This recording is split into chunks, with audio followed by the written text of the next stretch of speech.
ஓம் ஸ்ரீ குருப்யோ நமஹ. தென்னாருடைய பெரியவா போற்றி, எந்நாட்டவர்க்கும் இறைவா போற்றி. சர்வஜ்ஞா சர்வவ்யாபி பெரியவா சரணம். மாயப்பிறப்பருக்கும் மகாபெரியவாடி போற்றி. ஓம் ஸ்ரீ மகாமகணபதயே நமஹ. ஸ்ரீ சந்திரசேகராமிருதம் அமிர்ததாரை 1279. தெய்வத்தின் குரல் 5ஆம் பாகம். அத்தியாயம் ஸ்ரீ சங்கர சரிதம். இதன் இன்றைய தலைப்பு ஸ்ரீ சங்கரரின் கால நிர்ணயம். இதன் இன்றைய உபதலைப்பு மைய கேள்வி, மெகஸ்தனிஸ் சொல்லும் சாண்ட்ரகோட்டஸ் யார்? நேற்றைய தொடர்ச்சி.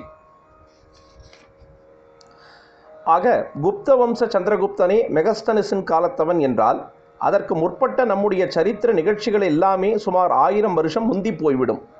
நம்மவர் சும்மாவுக்காக பழம்பெருமை கொண்டாடி கொள்ளவில்லை. வாஸ்தவத்திலேயே வெகு புராதனமான காலத்திலிருந்தே நம் தேசத்தில் நாகரீக சமுதாய வாழ்க்கை இருந்துதான் இருக்கிறது என்று ப்ரூவ் ஆகிவிடும். வெள்ளைக்காரரிடம் நாம் சண்டைக்கு போக வேண்டாம். சர் வில்லியம் ஜோன்ஸ், வில்சன் முதலானவர்கள் மெகஸ்தனிஸ் யாரோ ஒரு சந்திரகுப்தனை பற்றி சொல்லியிருக்கிறார் என்று கண்டுபிடித்து சொல்லியிருப்பது நாம் சரியாக ஆராய்ச்சி பண்ணி பார்க்க நிரம்ப உபகாரம் பண்ணும் ஒரு தகவலாகும். அதனால் அவர்களுக்கு நன்றிதான் தெரிவிக்கணும்.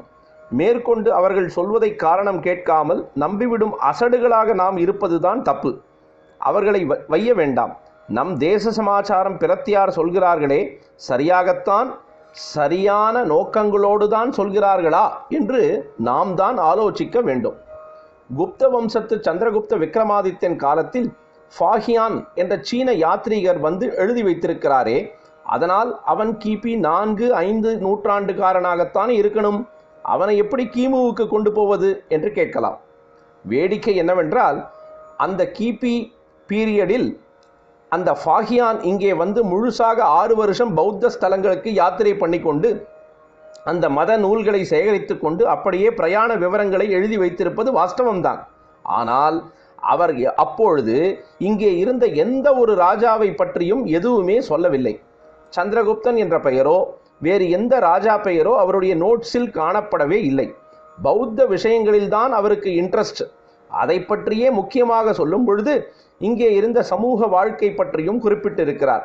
ஆகையால் அவர் வந்த பீரியடை வைத்துத்தான் அப்போது தாங்கள் ஏற்கனவே கால நிர்ணயம் பண்ணி இருந்தபடி குப்த வம்ச சந்திரகுப்தன் இருந்ததாக ஹிஸ்டரிக்காரர்கள் சொல்கிறார்களே தவிர, மெகஸ்தனிஸ் ஒரு ராஜாவின் பெயராக சொன்னதை கொண்டே அந்த ராஜாவுக்கு கால நிர்ணயம் பண்ணின மாதிரி இங்கே இல்லை. ஃபாஹியான் வந்தபொழுது குப்த வம்ச சந்திரகுப்தன் தான் இருந்தான் என்று அடித்து சொல்வதற்கு ஆதாரம் இல்லை. இந்த விஷயத்தில் நான் முழுசாக ஆராய்ச்சி பண்ணிவிடவில்லை. ஹிஸ்டரி விஷயமாக அப்படி பண்ண குவாலிஃபிகேஷனும் இல்லை.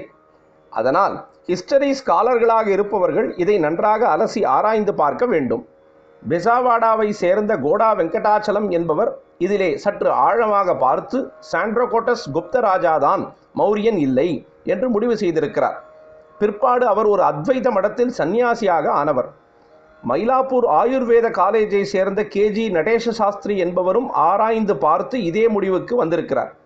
இன்னும் சில பேர் சாண்ட்ரகோட்டஸ் விஷயமாக இல்லாவிட்டாலும் வேறு புராணங்கள், ராஜதரங்கிணி, நேபாளி வம்சாவளி போன்றவற்றை ஆராய்ந்து பார்த்து இப்பொழுது சரித்திர புஸ்தகங்களில் சொல்லியிருப்பதற்கு அநேக நூற்றாண்டு 1000 ஆண்டு முன்னேயே நம்முடைய ஆதிகால சம்பவங்கள் நடந்தன என்று விவரம் தருகிறார்கள்.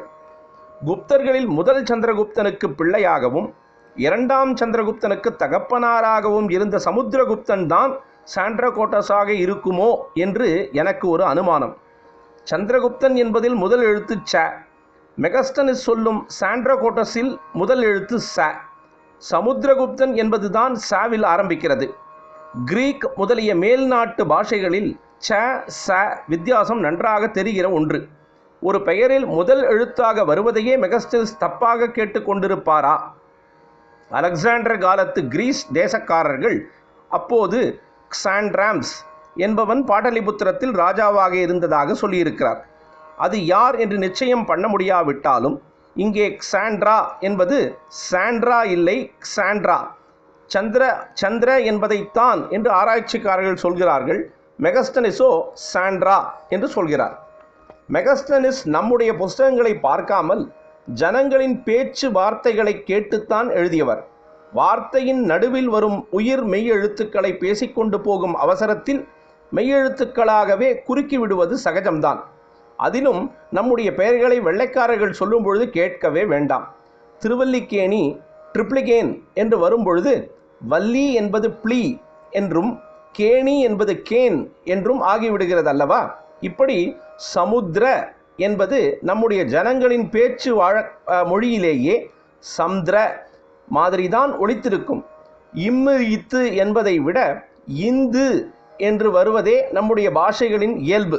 சம்ஸ்கிருதத்தில் மந்த, நந்த, சுந்தர போன்ற வார்த்தை அதிகம். நம்முடைய இந்து வெள்ளைக்காரரிடம் இண்டு என்று ஆகிவிடும். அண்ட், ஹேண்ட், சாண்ட் என்பது போல இண்டு வரும் வார்த்தைகள் மேல்நாட்டு பாஷைகளில் நிறைய உண்டு. அப்படித்தான் சமுத்திர என்பது நம்முடைய ஜனங்களின் பேச்சு வழக்கிலேயே சந்திர, சந்திர என்று ஆகி மெகஸ்தனிஸ் காதில் சண்ட்ர என்று விழுந்து அப்படியே அவர் சாண்ட்ரா கோட்டஸ் என்று எழுதியிருப்பாரோ என்று நினைக்க தோன்றுகிறது. மொத்தத்திலே இப்படி 1000 வருஷம் போல எல்லாம் முன்னே போனால் அப்போது ஆச்சாரியால் அவதாரம் கிபி 8ஆம் நூற்றாண்டில் என்பது மட்டும் எப்படி சரியாக இருக்கும்? அதுவும் 1000 வருஷம் முன்னே போய்விடும். புத்தர் காலமும் அவர்கள், அதாவது மேல்நாட்டினர் சொல்லும் கிமு 6ஆம் 5ஆம் நூற்றாண்டுக்கு 1000 வருஷம் முற்பட்டு போய்விடும். அதாவது ஆச்சாரியால் கிமு 6-5 நூற்றாண்டில் இருந்தாலும் கூட புத்தரின் சமகாலத்தவர் இல்லை என்றும், புத்த மதம் நன்றாக வேறு பிடித்து பல நூற்றாண்டுகள் தேசத்தில் இருந்த பிறகுதான் ஆச்சாரியால் அவதரித்து அதை நிராகரணம் பண்ணினார் என்றும் ஏற்பட்டுவிடும். முன்னே நாம் பார்த்த புராணகால கணக்குப்படி மௌரிய வம்சம் கிமு 1500இல் ஆரம்பித்தது அல்லவா?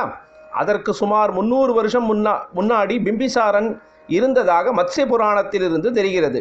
பிம்பிசாரன், அவன் பிள்ளை அஜாதசத்ரு, அப்புறம் ஆட்சிக்கு வந்த 3-4 ராஜாக்கள், அதற்கப்புறம் மகாபத்மநந்தன், அவனை அடுத்து மௌரிய வம்சம் என்று அதில் ஒவ்வொருவருக்கும் ஆட்சி காலம் இவ்வளவு என்று கொடுத்திருப்பதில் பிம்பிசாரன் சந்திரகுப்த மௌரியனுக்கு 300 வருஷம் முற்பட்டவன் என்று ஏற்படுகிறது. அதாவது அவன் கிமு 1800 முதல் 1700க்குள் இருந்தவன். புத்தர் அவன் காலத்தவர் ஆகையால் அவரும் அப்போது இருந்தவரே. நம்முடைய தேசத்தை சேர்ந்த மற்ற சோர்ஸுகளிலிருந்தும் இதை கோடா வெங்கடாச்சலம் போன்றவர்கள் கன்ஃபார்ம் செய்திருக்கிறார்கள். ஆகையால் புத்தருக்கு பகுகாலம் கழித்தே கிமு 509இல் ஆச்சாரியால் அவதாரம் என்று ஆகும். அமிர்தம் தொடர்ந்து பொழியும். பிரதோஷ சங்கர பிரத்யக்ஷ சங்கர தென்னாருடைய பெரியவா போற்றி, என் நாட்டவக்கும் இறைவா போற்றி, சர்வஜா சர்வவியாபி பெரியவா சரணம், மாயப்பிறப்பருக்கும் மகாபெரியவாடி போற்றி.